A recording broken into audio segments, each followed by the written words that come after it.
ಒಂದು ಆತಂಕ ಇದೆ. ಯಾವ ರೀತಿ ಅಂದರೆ ಯಾವ ರೀತಿ ಕೆಲಸ ಮಾಡಬೇಕು. ನಮ್ಮ ಬಳ್ಳಾರಿ ಜಿಲ್ಲೆಗೆ ಭಾಳ ದೊಡ್ಡ ಮಟ್ಟದಲ್ಲಿ ನಿರೀಕ್ಷೆ ಇಟ್ಕೊಂಡಿದ್ದಾರೆ. ಮುಖ್ಯವಾಗಿ ಸರ್ಕಾರದ ಮೇಲೆ ಕೂಡ ಮನೆ ಡಿ ಕೆ ಶಿವಕುಮಾರ್ ಮುಖ್ಯಮಂತ್ರಿಯವರು ಸಾಹೇಬ್ರ ಮೇಲೆ ಕೂಡ ತುಂಬ ದೊಡ್ಡ ನಿರೀಕ್ಷೆಯನ್ನು ಇಟ್ಕೊಂಡಿದ್ದಾರೆ. ನನಗೆ ತಿಳಿದಂಗೆ 22 ತಿಂಗಳಲ್ಲಿ ಈ 22 ತಿಂಗಳನ್ನು ನಾನು 44 ತಿಂಗಳಂತೇಳಿ ಯಾವ ರೀತಿ ಇರುತ್ತೋ ಆ ರೀತಿಯಾಗಿ ಕೆಲಸ ಮಾಡ್ಕೊಂಡು ಹೋಗ್ತೀನಿ.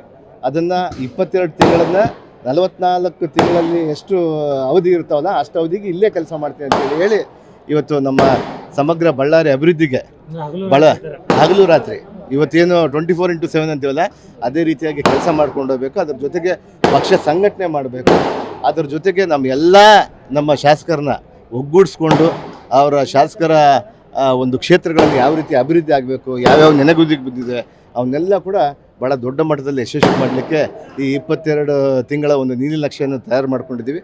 ಅದರಲ್ಲಿ ಮುಖ್ಯವಾಗಿ ನಮ್ಮ ನಾಸಿರ್ ಹುಸೇನ್ ಅವರು ರಾಜ್ಯಸಭಾ ಸದಸ್ಯರು, ಅವರು CWC ಮೆಂಬರು, ನಮ್ಮ ತುಕಾರಾಮ್ ಸಾಹೇಬರು MP ಅವರು, ಮತ್ತು ನಮ್ಮ ಭರತ್ ರೆಡ್ಡಿ ಅವರು, ಗಣೇಶ್ ಅವರು, ನಮ್ಮ ಸಿರುಗುಪ್ಪ ಶಾಸಕರಾದಂಥ ನಮ್ಮ ನಾಗರಾಜ್ ಅವರು, ಅನ್ನಪೂರ್ಣ ತುಕಾರಾಮ್ ಅವರು, ಇವರೆಲ್ಲರೂ ಸೇರಿ ಒಗ್ಗಟ್ಟು ಸೇರಿ ನಮ್ಮ ಜಿಲ್ಲೆಯನ್ನು ಸಮಗ್ರ ಅಭಿವೃದ್ಧಿಯತ್ತ ನಾವು ಭಾಳ ದೊಡ್ಡ ಜವಾಬ್ದಾರಿ ಇದೆ ಸರ್. ಈಗ ಯಾಕಂದರೆ ಬಳ್ಳಾರಿಯಲ್ಲಿ ಸಂಪೂರ್ಣವಾಗಿ ಬರ ಬಿದ್ದಿದೆ, ಮಳೆ ಇಲ್ಲ, ತುಂಗಭದ್ರಾ ಜಲಾಶಯ ಖಂಡಿತವಾಗಿ ಕೂಡ ಈಗಾಗಲೇ ಕೂಡ ಮಳೆ ಪ್ರತಿ ವರ್ಷ ಆಗುವಂಥ ಸಂದರ್ಭದಲ್ಲಿ ಈ ವರ್ಷ ಭಾಳ ಕಡಿಮೆ ಮಳೆ ಆಗಿದೆ.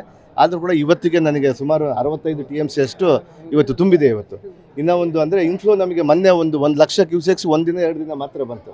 ಅದು ಒಂದು ವಾರ ಹರಿದಿದ್ರೆ ನಮ್ಗೆ ಇಷ್ಟೊತ್ತಿಗೆ ಡ್ಯಾಮೇ ತುಂಬಿಡ್ತಾ ಇತ್ತು. ಆ ರೀತಿಯಾಗಿ ಇವತ್ತು 30,000ದಿಂದ 40,000ಕ್ಕೆ ಬಿದ್ದಿದೆ. ಇವತ್ತು ಬಹುಶಃ ಇಲ್ಲ, ಖಂಡಿತವಾಗಿ ಕೂಡ ಇವತ್ತು ಅಲ್ಲ, ನಮ್ದೇನೆಂದರೆ ನಮ್ಮದು ಎಕ್ಸ್ಪೆಕ್ಟೆಡ್ ಈಗ ನಾವು ಇನ್ನೂ ಮುಂದಿನ ದಿನಗಳಲ್ಲಿ ಒಂದು 10ರಿಂದ 15 ದಿನ ಒಳಗಡೆ, ಒಂದು 10 ದಿನ ಒಳಗಡೆ ಇನ್ನೊಂದು ಭಾಳ ದೊಡ್ಡ ಮಟ್ಟದಲ್ಲಿ ಒಂದು ಮಳೆ ಆಗುವಂಥ ಸಾಧ್ಯತೆ ಕಂಡು ಬರ್ತಾ ಇದೆ.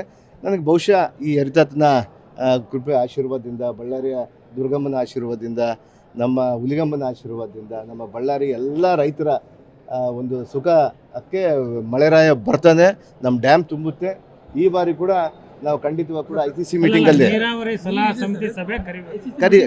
ಕರಿತೀವಿ. ಈಗಾಗಲೇ ಕೂಡ ಮುಖ್ಯಮಂತ್ರಿ ಗಮನಕ್ಕೂ ಕೂಡ ಬಂದಿದೆ ಇವತ್ತು. ಯಾಕಂದರೆ ಇನ್ಚಾರ್ಜನ್ನ ಯಾರನ್ನು ಮಾಡಬೇಕಂತೇಳಿ ನೋಡ್ತಾ ಇದ್ದಾರೆ ಕೊಪ್ಪಳದಿಂದ.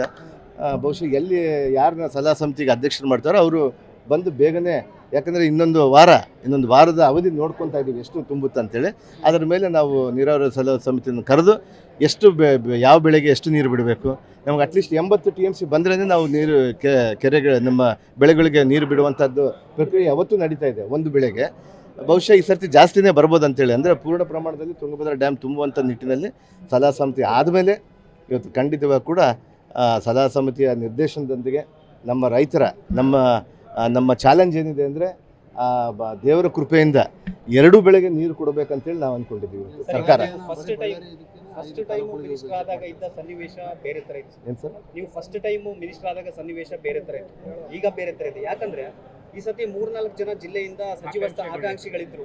ಆದರೆ ಈಗ ಕೆಲವರು ಮುನ್ಸ್ಕೊಂಡಿದ್ದಾರೆ. ಅವ್ರನ್ನೆಲ್ಲ ಹೆಂಗೆ ನೀವು ಬೇರೆ ಜಿಲ್ಲೆಗಳಲ್ಲಿ ಪ್ರಾಬ್ಲಮ್ ಆಗಿರ್ಬೋದು, ನಮ್ಮ ಜಿಲ್ಲೆಯಲ್ಲಿ ಯಾರಾದರೂ ಮುನ್ಸ್ಕೊಂಡಿದ್ದಾರೆ? ಎಲ್ಲಿ ಇಲ್ಲ. ನಾವು ಎಲ್ಲ ಕೂಡ ಅಣ್ಣ ತಮ್ಮಂದಿರ ರೀತಿಯಲ್ಲಿ ಇದ್ದೀವಿ. ನಾವು ಪ್ರಥಮವಾಗಿ ನನ್ನ ಫಸ್ಟ್ ಡೇ ಇಂದ ಕೂಡ ಮುಖ್ಯಮಂತ್ರಿ ಪ್ರಮಾಣ ವಚನ ಆದಮೇಲೆ ನಮ್ಮ 5 ಶಾಸಕರು ನಾವು ಸಮರ್ಥರಾಗಿದ್ದೀವಿ ಅಂತ ಹೇಳಿದ್ದೀವಿ.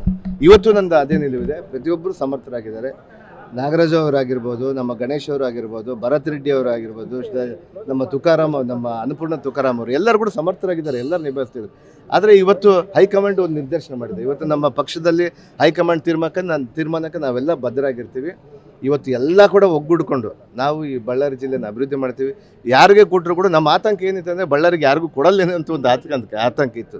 ನನಗೂ ಹಂಗೆ ಇತ್ತು. ಆದರೆ ಕೂಡ ಇವತ್ತು ನಮ್ಮ ರಾಜ್ಯದ ನಾಯಕರು ಮತ್ತು ನಮ್ಮ ಕೇಂದ್ರದ ನಾಯಕರು ಇವತ್ತು ದೊಡ್ಡ ಜವಾಬ್ದಾರಿಯನ್ನು ಕೊಟ್ಟು ಕಳಿಸಿದ್ದಾರೆ.